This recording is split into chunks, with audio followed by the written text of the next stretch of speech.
In my opening scene, I took a lot of risks. I developed my drama genre to tell the story of a boy's recovery. From the very beginning, you can see he's in trouble. We dive into the lowest part of his life, a house fire that has taken a toll on himself and his family. Later, we dive into the narrative, and learn that he will cope by temporarily recovering with his online friend in her distant town of ABACO. My name is Adam Goldstick, and this is my creative critical reflection.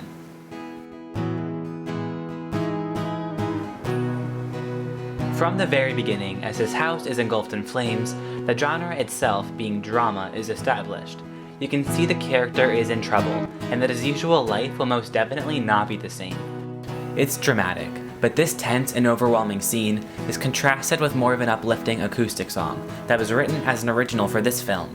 The song helps set the tone, link the opening scenes together, and really throw off viewers. This mix of emotions was done to keep viewers engaged. I wanted to stick to the conventions of drama in most ways, and really show that this boy is in trouble. However, I did try new things. What challenges the usual conventions of a drama film is the sense that the character is male. Most likely because women trend to be more emotional in cinema, and can relate to the characters. Stereotypes are powerful, but that is where the past of Hollywood has been. Times are changing, and by making the lead role male, we can open right into his vulnerabilities. We see he has weaknesses, he is different and needs to cope. That is where the rest of the film comes in. Also, drama films don't tend to be so visual effect heavy. Using fire like this as a visual effect is something conventional of a high-budget action film, horror maybe, but not typically a seaside drama film. Before I move on, I wanted to discuss how I was able to pull off a house fire, something that is usually high budget, expensive, damaging, and time consuming. I was working on a budget of $0, but did not let that compromise my ability to do some research. I shot this scene on the Sony A7 Mark III, mostly because I wanted to be able to use a higher frame rate for slow motion sequences without compromising quality. I lit the scene with natural streetlights, and several LED panels, but what sells the effect is an RGB light wand. It is durable, portable, and bright. The flicker of the light on his face makes the fire more believable, and allowed Aaron, my actor, to know where the fire was coming from.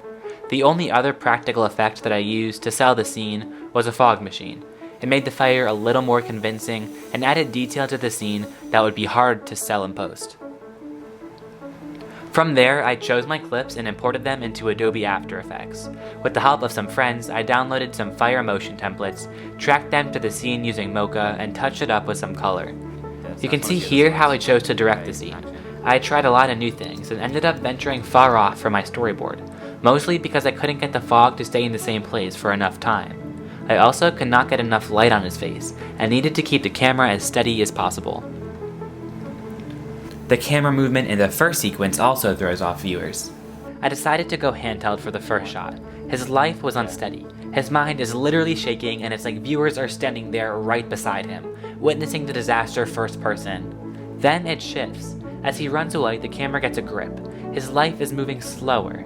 I mounted the Sony with the 50mm lens on a Ronin S from DJI. This way I could run backwards with Aaron, and not worry about the uneven motion of the camera. As long as he was centered in the frame, I would achieve the effect I was hoping for. We continue this pace as his family photos are threatened by the fire, and we reveal some more about Remy. He has a dad that he's close with, and keeps those memories close by. Additionally, he steps away back into the shaky handheld shot. Time is still slow, and he needs to get his thoughts together. He stands in the smoke, vulnerable, defeated, and confused. That is where we leave the scene. Chronologically, we make our way to our title slide, with some foreshadowing.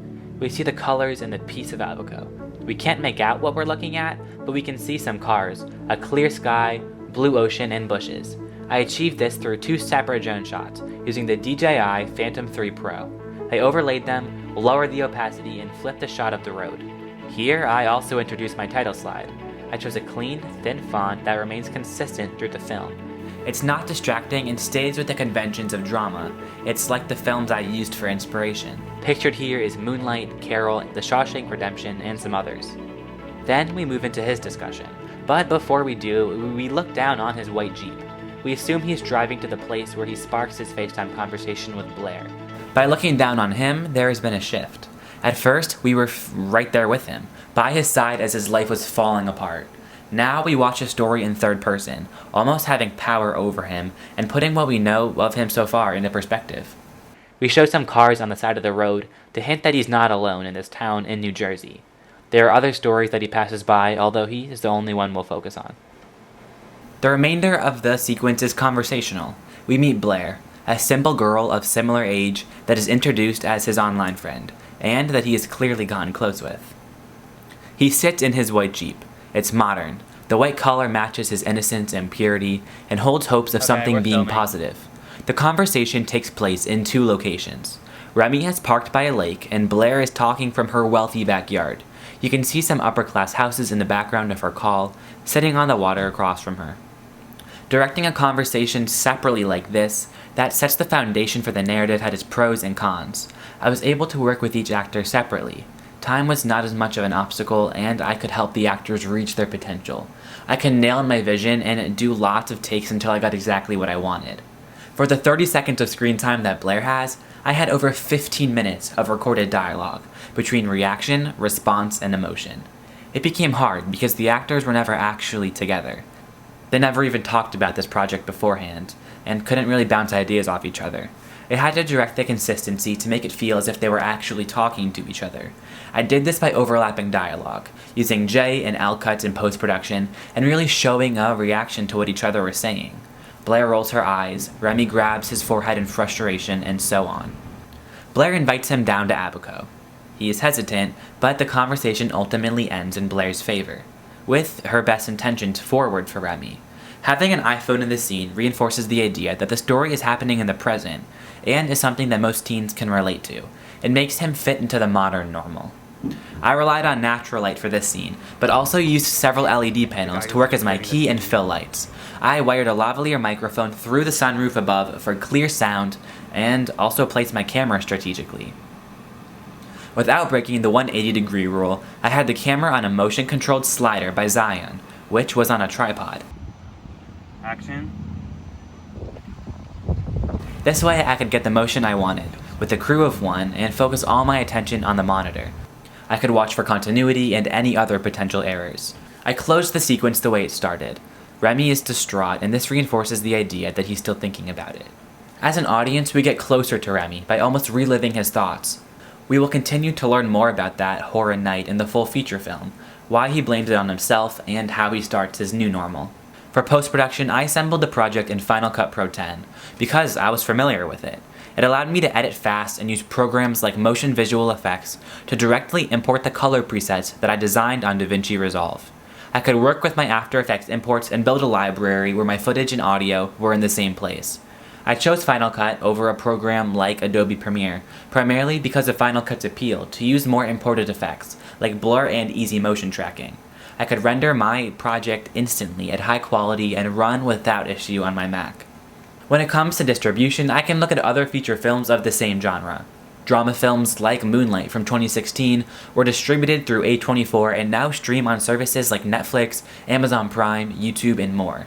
Moonlight grossed over $60 million, which is huge, especially with a production budget of only $1.5 million. Similarly, the Florida Project from 2017 had a similar budget of $2 million, but grossed only over $10 million. It was distributed by A24 as well in the United States, but London-based Protagonist Pictures took the rest of the world. This only came after its premiere at the Cannes Film Festival in 2017, and a limited release in the US. Today, it is available on streaming platforms like Amazon Prime and YouTube. By contrast, a film like Arrival from 2016 had a production budget of $47 million and grossed over $200 million at the box office. It is distributed by many different distributors all over the world after premiering at the Venice Film Festival on September 1st, 2016. Reflecting back, this project was very difficult for me. I have never worked with visual effects on this scale, had to direct an emotional confrontation in 2 different scenes, manage such high-tech equipment, and do it mostly on my own. Storyboarding each frame helped a lot, and having the right equipment at my disposal allowed me to succeed without limits. I had no budget, but also no restrictions. I made the best of it, used my imagination to the fullest extent, and learned a lot. From idea to production to reflection, I can't fit all that I learned into this video, or even into a concrete thought. I can, however, fit it into my future work, and my knowledge of media. I have a new appreciation for cinema, its evolution, and all that had to happen for me to create Remy and his world and send them on a spiraling adventure.